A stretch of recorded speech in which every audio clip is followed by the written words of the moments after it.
Hello my friends, कैसे हैं आप सब। वेलकम है आप सभी का आपके अपने चैनल बिखरी सोचें पे। आँख तभी निकलती है जब इंसान बेबस हो जाता है, कुछ कर नहीं पाता, बस चुपचाप अपने दर्द को अपने अंदर सहता है। आपसे गुजारिश है कि वीडियो एंड तक ज़रूर देखिएगा और अल्फाज को महसूस कीजिएगा।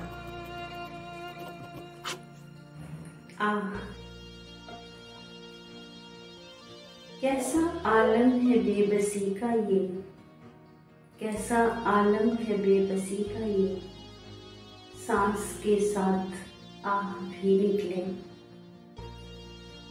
एक उम्मीद की किरण है यही, एक उम्मीद की किरण है यही, वक्त ये भी गुजर ही जाएगा। मुश्किलों से कटे है हर लम्हा, मुश्किलों से कटे है हर लम्हा, कोई भी बात अब नहीं भाती। आस है उस हसीन लम्हे की, वो जो अच्छी खबर सुनाएगा। कैसा ये मोड़ आ गया रूबी, कैसा ये मोड़ आ गया रूबी, कोई रास्ता नजर नहीं आता।